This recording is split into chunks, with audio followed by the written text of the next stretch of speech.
Hi, everyone, and welcome to New Money, where we talk to movers and shakers about how they made it. I'm your host, Rosemarie Miller, and today I have the pleasure of speaking with Tiffany Aliche, financial educator and founder of the Budgetnista. Thank you so much for joining me today, Tiffany. Thank you for having me. Absolutely. So, Tiffany, tell us what inspired the Budgetnista. Honestly, Rosemarie, all of my own financial mistakes.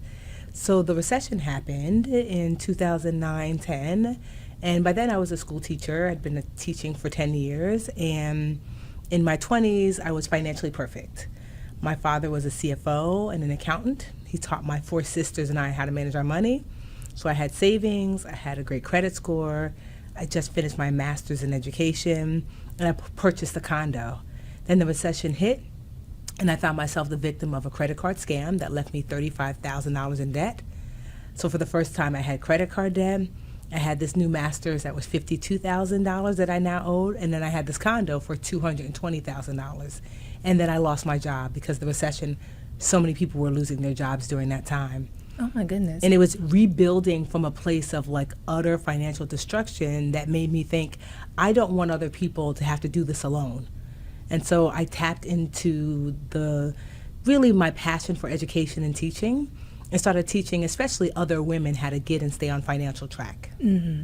So before we dive into many of those challenges, could you tell me what exactly is the Budgetnista?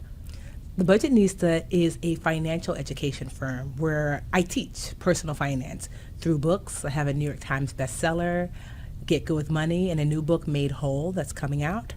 Through my online school, the Literature Challenge, the Literature Academy, rather. I have a podcast, Brown Ambition. And so any avenue that I can reach people, we teach them how to budget, how to save, how to invest, how to fix their credit, how to earn more money. So there are 10 components that we really lean into when it comes to teaching financial education, and we do all of that through the Budgetnista. Mm-hmm. Mm-hmm. So going back, I love to hear stories about how people overcame adversity, and the recession hit you and many others pretty hard. Yeah. What was going through your head at that time, like that made you realize, okay, I got to get up. I got to figure this out? It was really hard, honestly, because I had never made mistakes that deep before. You know, you're just starting to come into adulthood in your 20s, and the choices that you make now affect you in real life. Like, how are you able to navigate? Where are you able to sleep? What are you able to eat? And so I was making choices, and they weren't the greatest choices. I was limited in what I knew, and so I made big choices that paid off in a way that left me really challenged financially. And I can remember distinctly, I was fortunate that after losing my job, I was able to move back home with my parents, which is not ideal when you're 29. Especially if they're Nigerian immigrants and very strict. But I remember I was sleeping in my middle school bed thinking, the last time I slept in this bed when I was in 8th grade, I had more money as 13-year-old Tiffany in 8th grade than I do as 29 going on 30-year-old Tiffany now, because I was babysitting, I was tutoring, I used to deliver papers, and it made me really sad, and it made me really frustrated with myself, and I verbally basically mistreated myself, like, wow, Tiffany, you should be doing better, you know, you're a loser, all these things that were really unkind. And so, yeah, it just felt really bad. And I know that the financial challenges people are going through now, that there are people who might be feeling that same way. Yeah. You know, not giving themselves the grace and the space to grow into the lesson. And I certainly was at that place at one point. Not giving yourself the grace and the space to grow into the lesson. Yeah. So at what point did you find it? How long do you feel like you were down on your luck before you started pulling it back together? It was a long time. So I lost everything financially at like 29. And it didn't take until about 33, wow, almost 34, that I started to say, okay, I got back to pre-recession, like where I was as a preschool teacher. Okay. So not even exceeding, but just like I'm finally where I was before I lost everything. Mm-hmm. And so because it's not a quick turnaround, you know, we'd love for it to be, but it's not a quick turnaround for many people. So it took that long. It took that long. Give us some steps, like what was that journey like to turning things around? Well, first things first, it wasn't these concrete financial steps. There were some emotional recalibrations that I had to do. So one, I had to find a safe space to share what was happening to me. Because when you are struggling, especially with money, there's a lot of shame attached to that struggle. And shame shields solutions. You cannot see, you know what, I can budget. I am able to save. You're not able to see that. And so the only way to shed shame, though, is to give voice to it. You have to find a safe space to say, here's where I am, here's what's happening to me. And so for me, it was my best friend, Linda, that she had been reaching out. I'd been ignoring her. I'd been ignoring all my friends because of the shame. Yeah. The shame wants you to be by yourself. Linda finally broke through, and I just cried on the phone to her and just shared, like, you know, I don't have any savings. I lost my job. I'm going to lose my condo to foreclosure. I have this credit card debt because of a scam. And it was really cathartic to let all of that go, because I'd been carrying that burden by myself, not realizing that there were people in my life that cared about me, that wanted to share in that with me. And once I told her everything, she said, that's it? I was like, well, what more else could there be? She said, well, I'm calling you from my mother's couch right now. Like, have you taken a look around? We're in a global recession. So many of us are struggling. And it made me realize that, one, I wasn't alone, like just globally, but also I wasn't alone personally, because Linda was right there with me. And so when I started to let go of that shame, because it was no longer a secret, then I started to realize there are some solutions out there. Now I can start to put them into place. And first things first was just to get a snapshot of where do I stand. So getting everything down on paper. Who do I owe? How much? What are my bills? What am I making? Just a snapshot of my whole financial life down on paper is where I started from the concrete steps. And where did that lead? And first, I do want to, I want to acknowledge what you said, because it really was like you couldn't see the forest for the trees kind of situation. And Linda did that for you. But did your parents not do that for you since you were there with them? No, because I didn't want to tell them because of the shame. I had this father who had a master's in economics and a bachelor's in finance, and I made choices that I didn't share with him. So I was ashamed to say, I didn't come to you to ask for help. Now I'm so far gone. And I was I don't know what I thought would have happened. I just thought that they were going to be really disappointed in me. And I didn't want that disappointment, And so, because shame tells you that the thing is bigger than it is, that the people that care about you are going to think less of you. This is what shame says, And so I needed what's called a corrective experience that, well, tell someone you trust. And I did. And the corrective experience said, it's not true that you tell someone about a mistake that you make and they love you less, or they care about you less, or they respect you less. So I told Linda first, and then eventually it led me to, telling my parents and other people, and then eventually the whole world, because I started a business based upon my mistakes, Right. Yeah. Tiffany, I will remember that for the rest of my life. Shame shields solutions. Yeah. I will remember that. But you wrote everything down, and you could see, exactly where you are in life.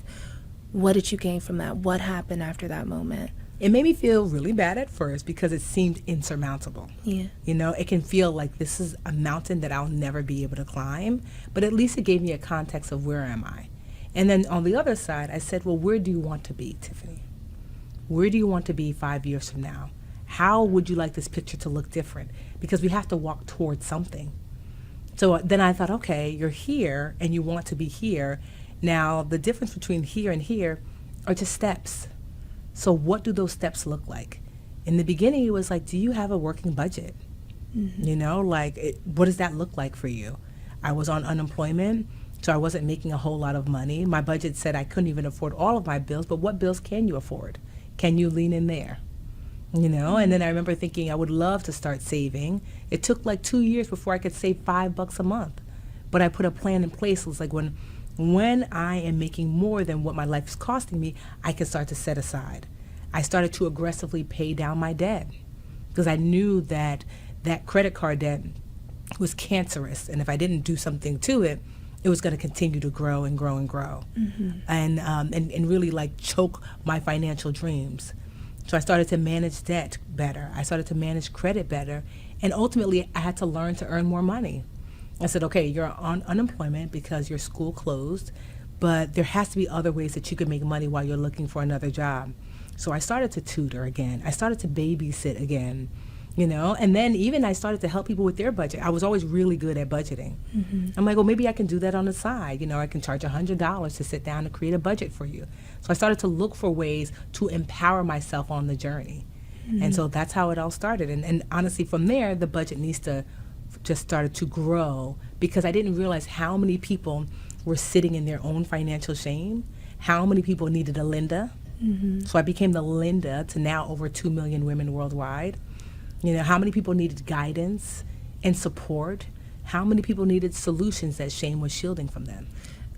In those early days when you're getting your first few clients or customers, how did you even find these people who were willing to open up and kind of be that Linda, or you be that Linda for them?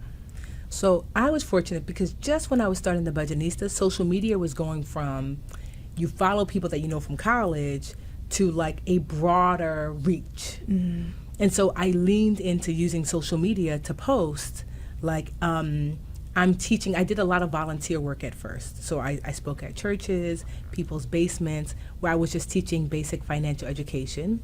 I would share those pictures and posts on social media to say, just volunteer to speak at this church, and I taught financial education to 10 women.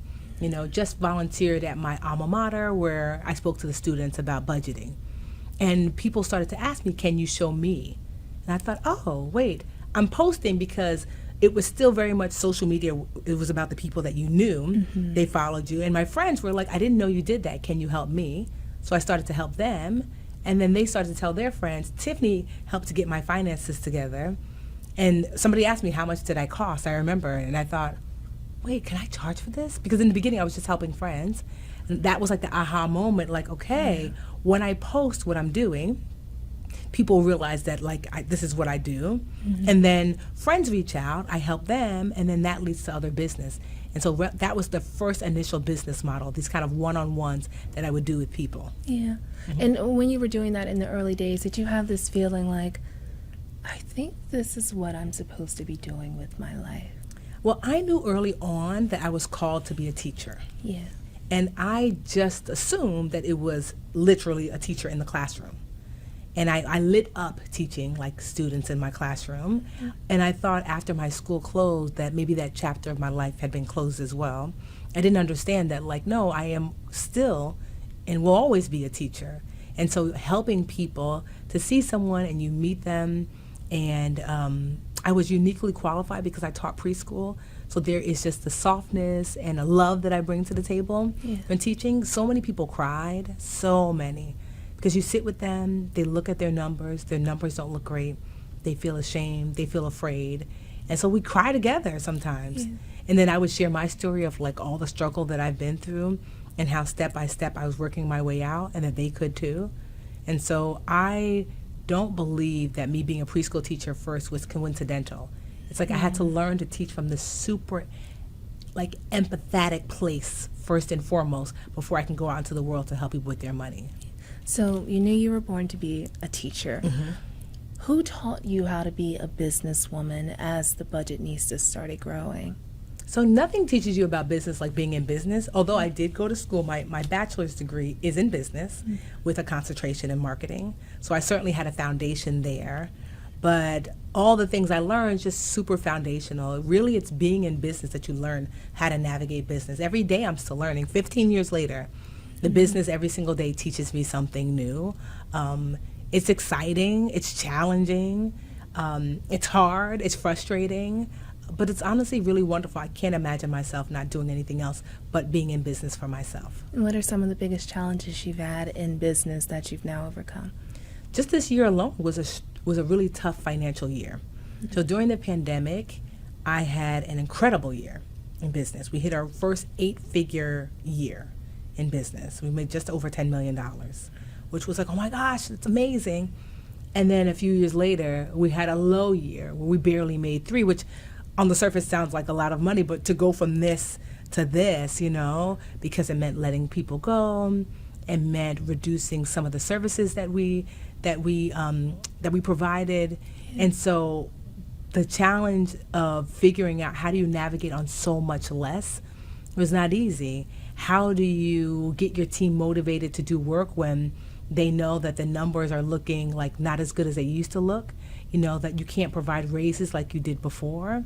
You know, personnel is always an issue, you know. Like, I've been really fortunate. I've always had an amazing team. But I remember one year, especially the year that we had our biggest financial year, we were bloated. I had 30 people working for me. It didn't make sense because there wasn't actually enough work to go around. So how do you navigate that you've overinflated how many people work here, and now how do you contract in a way that is fair and equitable and kind, because you have to let people go. So there's just so many challenges in business. And also, too, where do you decide to put your energy? We are in a place in business now where I have such an amazing team that anything we decide to do, we will likely find success in it. But we can't do all the things. I get pitched all the time, all of these partnerships, all of these ideas, and I have to decide where's the best return on investment for time, for energy, for peace, not just money. And so it's just been a really interesting, like just this morning I have a potential business partnership that I have to decide, is the juice worth the squeeze? You know, like because I'm like, I know we can make money, but we can make money so many ways. But for the work that this is going to require, is the return on investment worth it? Not just the money part, but for the stress to the team and myself. You know, like as I get older, you know, I'm thinking about what does it look like to wind down, and will this opportunity mean that I have to work longer? So these are the types of questions I ask myself as a business owner regularly. So at what moment in your career did you feel like, I made it? I don't know that I've ever felt like I've made it. There have been a few moments when I'm like, okay. I remember when I was nominated for the NAACP Award, which was pretty awesome. When my book, Get Good with Money, made the New York Times bestsellers list. That was incredible. Stop there. Stop right there. Did you ever expect your book to make a New York Times bestseller list? No, it just feels even surreal. Yeah. It's been out for 2 years. And so just for context, the average book typically never sells over 1,000 copies in a lifetime. Okay. Right? So this book has sold nearly 300,000 copies in 2 years. Go ahead, Tiffany. So it's just like, I mean, it has surprised me. It surprised my publisher. Not surprised me in that I knew it was going to do well, because the work that my team and I put in to make sure that people knew that the book was here and available and here to help. So I'm not surprised by that it's doing well, but how much it's touched people.